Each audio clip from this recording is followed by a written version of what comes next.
Have you ever had a moment, just a single moment, that felt small at the time, but ended up changing your entire future? This story begins on a quiet morning, in a dusty little town most people only drive through. The place where the world moves slow, and where one man had been quietly losing himself long before sunrise. His name was Flint, a cowboy, the kind people describe as steady, dependable, silent. He worked the ranch, paid his bills, came home on time. To most folks, he seemed like the kind of man who had everything figured out. But inside, he felt like he was growing invisible. At home, his marriage to Sarah had turned cold. They used to talk for hours. Now they barely made eye contact. And somewhere along the way, their hearts had wandered into different worlds. Flint didn't know when it happened, but he knew something was broken.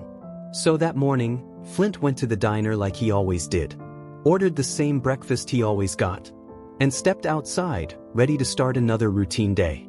But routine shattered when he saw him, a young man sitting alone by the diner wall. Thin, exhausted, holding a sign with shaking hands. His clothes were worn, but his eyes were the kind you couldn't look away from, the kind that carried storms. His name was Rowan, and Flint felt something inside his chest shift, something he couldn't explain. Rowan didn't ask for anything. He didn't beg. He just looked tired of fighting the world. Flint hesitated only a second, then handed over his entire breakfast. Rowan stared at the plate like it was the first kindness he had seen in months. He whispered, "Thank you. I don't know the last time someone stopped for me." Flint felt warmth rush through him, a feeling he hadn't felt in years. Connection, recognition. They shared just a few words, but it was enough to linger in Flint's mind long after he rode away. He didn't know it yet, but that breakfast was the beginning of something neither man was prepared for. A few days passed. Flint went home, went to work, tried to pretend everything was normal. But nothing felt normal anymore. Sarah barely looked up when he came home. She turned away when he reached for her hand.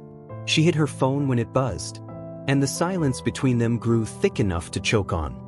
Flint lay awake at night, staring at the ceiling, wondering how he and his wife had turned into strangers.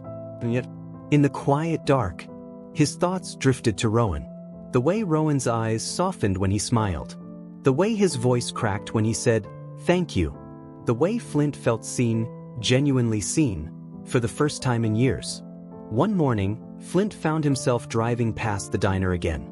He told himself he was just passing by, but when he saw Rowan sitting in the same spot, he felt relief hit him like a wave. Flint bought 2 breakfasts this time, and sat down beside him. Rowan looked surprised, almost emotional. He admitted he hadn't eaten in 2 days. Then slowly, carefully, he shared his story. He had lost his job in another town, got evicted when he couldn't keep up with rent, and worst of all, his partner left him the moment things got difficult. "I guess I was only lovable when things were good," Rowan said quietly. Something inside Flint cracked open, because he knew that feeling. He knew what it was like to give, and still feel alone. They talked for an hour, maybe 2. Time felt different around Rowan, lighter, warmer, easier. And when Flint finally stood to leave, Rowan said softly, "Thank you for talking to me. I forgot what it felt like to matter." Flint nodded, but he felt guilt twist in his chest. Why did he feel closer to the stranger than to the woman he had promised his life to? That night, Flint tried to talk to Sarah. He told her he felt disconnected. She shrugged, said she was tired, said they'd talk later. They never did. Over the next weeks, Flint visited Rowan again and again. Sometimes bringing food, sometimes bringing a blanket, sometimes just being there. Their conversations grew deeper. Their silences grew comfortable. And one morning, when Flint showed up and Rowan wasn't there, Flint felt panic. An ache he didn't expect. A fear he couldn't explain. That was the moment Flint realized the truth. He wasn't just being kind. He cared. Really cared. Flint searched half the town that morning. Checked the alleys, the parks, even the back of the grocery store. And then he found him. Rowan was shivering behind a dumpster, wrapped in a thin towel, barely conscious. He had spent the night outside in the cold. Too weak to make it to the diner. Flint didn't think. He scooped Rowan up, brought him to a motel, turned on the heat, sat beside him until the trembling stopped. Rowan whispered, "You didn't have to come looking for me." Flint responded, "I couldn't stop myself." And the room went still.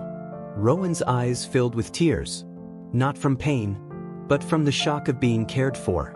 Flint swallowed hard. His voice shook when he finally said, "Rowan, I don't know what's happening to me, but being around you, it feels like breathing after being underwater for too long." Rowan blinked slowly, as if committing every word to memory.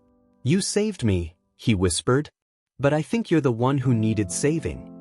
Flint felt guilt rise, guilt for caring, guilt for wanting, guilt for feeling alive with someone else. He went home that night and told Sarah the truth. Not about Rowan, but about the emptiness, the lost connection, the years they both had pretended everything was fine. Sarah looked away and wiped her eyes. She admitted she had emotionally checked out long ago, and there was no path back. Their separation was quiet, respectful, and heartbreakingly mutual. Flint moved out within a week, and the first person he went to see was Rowan. He offered him shelter, a chance at steady work on the ranch, a chance to rebuild. Rowan didn't just accept. He cried. He said no one had ever believed in him like that. Weeks passed. Rowan gained weight, strength, hope. Flint laughed more, slept better, felt human again. And one evening, just before sunset, they stood together against the ranch fence, watching the sky turn gold and pink. Rowan whispered, "Funny, isn't it? All this because you gave me your breakfast." Flint smiled, eyes softening.